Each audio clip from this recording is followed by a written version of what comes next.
આકાશવાણી ભુજ સમાચાર આશુતોષ અંતાણી વાંચે છે. નમસ્કાર. પ્રધાનમંત્રી નરેન્દ્ર મોદી આજે નવી દિલ્હીમાં પ્રધાનમંત્રી ધન ધાન્ય યોજના અને કઠોળમાં આત્મનિર્ભરતા મિશનનો પ્રારંભ કરશે.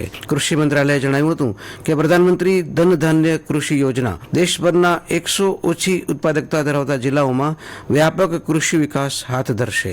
આ યોજનાનો ઉદ્દેશ ખેડૂતોની આવકમાં નોંધપાત્ર વધારો કરવાનો અને દરેક ખેતર માટે સિંચાઈ સુવિધાઓ સુનિશ્ચિત કરવાનો છે. રાજ્યમાં સૌપ્રથમ વખત મહેસાણામાં યોજાયેલી વાયબ્રન્ટ ગુજરાત પ્રાદેશિક પરિષદ VGRCનું ગઈકાલે સમાપન થયું. સમાપન સમારોહને સંબોધતા મુખ્યમંત્રી ભૂપેન્દ્ર પટેલે કહ્યું, લોકોની ભાગીદારીથી દરેક ગામ, દરેક પ્રદેશ સુધી વિકાસ તેમના સુધી પહોંચાડવાનો પ્રધાનમંત્રી નરેન્દ્ર મોદીનો સંકલ્પ આ પરિષદથી પાર પડશે. પ્રથમ VGRCની સફળતા વોકલ ફોર લોકલ અને ગામથી વિશ્વની દિશામાં આગળ વધવાનો વિશ્વાસ દ્રઢ બનાવે છે, તેમ પણ શ્રી પટેલે ઉમેર્યું. 2 દિવસની પરિષદમાં અંદાજે 3,24,000 કરોડના રોકાણ થયા. તેનાથી ઉત્તર ગુજરાતમાં ભવિષ્યમાં પ્રાદેશિક વિકાસને નવી ગતિ મળશે તેવો શ્રી પટેલે વિશ્વાસ વ્યક્ત કર્યો. પ્રધાનમંત્રી નરેન્દ્ર મોદી, ભાગીદાર દેશ અને દેશ વિદેશના પ્રતિનિધિમંડળ તથા રાજ્યના કર્મયોગીઓને આ VGRCની સફળતાનો સંપૂર્ણ શ્રેય જાય છે, તેમ શ્રી પટેલે ઉમેર્યું હતું. મુખ્યમંત્રી ભૂપેન્દ્ર પટેલે ગઈકાલે ગાંધીનગર ખાતેથી એસટીની નવી બસો 1 બસને લીલી ઝંડી આપી. એસટી નિગમ દ્વારા દિવાળી નિમિત્તે નવી બસ ઉપરાંત વધારાની 4,200 બસના સંચાલનનો પણ શ્રી પટેલે પ્રારંભ કરાવ્યો. આ પ્રસંગે ઉપસ્થિત વાહન વ્યવહાર રાજ્યમંત્રી હર્ષ સંઘવીએ કહ્યું, જરૂર મુજબ વધારાની બસોની પણ વ્યવસ્થા કરાશે.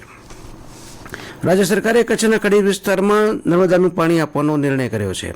આ માટે સરકારે 451 કરોડ રૂપિયાથી વધુની રકમને મંજૂરી આપી છે. આ અંગે જળસંપત્તિ મંત્રી કુંવરજી બાવળિયાએ કહ્યું કે આ આયોજનથી ખડીર વિસ્તારના 194 તળાવ અને 6 નાની સિંચાઈ યોજનાઓમાં પાણી પહોંચશે. તેનાથી ઐતિહાસિક ધોળાવીરા સહિત 10 ગામની 5,492 હેક્ટર જમીન નવપલ્લવિત થશે.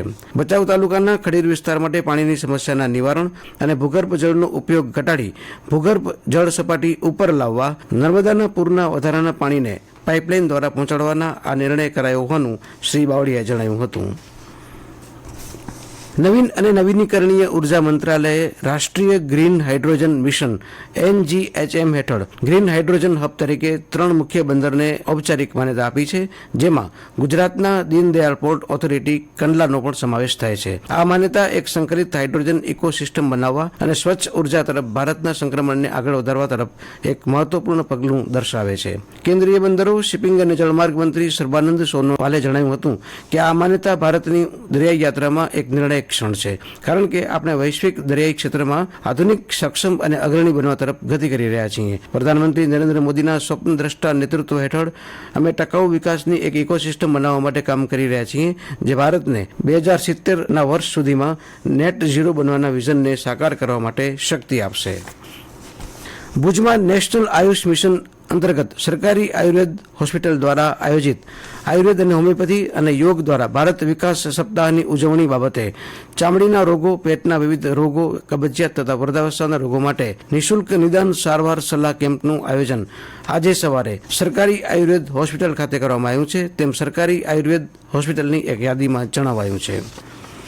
દિવાળી પૂર્વે જ કચ્છના વાતાવરણમાં વિષમતાનું પ્રમાણ વધ્યું છે. દિવસે ઊંચકાયેલા મહત્તમ તાપમાન સાથે લોકો ગરમીનો અનુભવ કરી રહ્યા છે, તો વહેલી સવારના ગાળામાં વાતાવરણમાં શીતળતાનો અનુભવ થઈ રહ્યો છે. નલિયા રાજ્યનું મોખરાનું ગરમ મથક બન્યું હતું, ત્યારે નવેમ્બરના અંત સુધી આવું વાતાવરણ અનુભવાતું રહેશે તેવું હવામાન વિભાગ દ્વારા જણાવાયું છે. કચ્છ જિલ્લામાં જ્ઞાન સહાયકની ભરતી પ્રક્રિયા હાથ ધરાઈ હતી, જે અંતર્ગત 570 જ્ઞાન સહાયકના કરાર રિન્યુ કરાયા હતા. અત્રે ઉલ્લેખનીય છે કે કચ્છમાં ધોરણ 1 થી 5માં 2,500ની વિશેષ ભરતી પ્રક્રિયા હાથ ધરાઈ હતી, જેમાં 952 વિદ્યા સહાયક મળ્યા હતા. રાજ્યના શિક્ષણ વિભાગે ખાલી જગ્યાઓ ભરવા જ્ઞાન સહાયકોની ભરતી કરવા આદેશ આપ્યો હતો, જે અંતર્ગત જિલ્લા મથક ભુજમાં જિલ્લા શિક્ષણ તાલીમ ભવન ખાતે ભરતી પ્રક્રિયાનું આયોજન કરાયું હતું. આ સાથે પ્રાદેશિક સમાચાર પૂરા થયા. આ સમાચાર આપ આકાશવાણીના ભુજ કેન્દ્ર પરથી સાંભળી રહ્યા હતા. હવે પછી અમારું સ્થાનિક સમાચાર બુલેટિન આપ સાંજે 6:25 સાંભળી શકશો.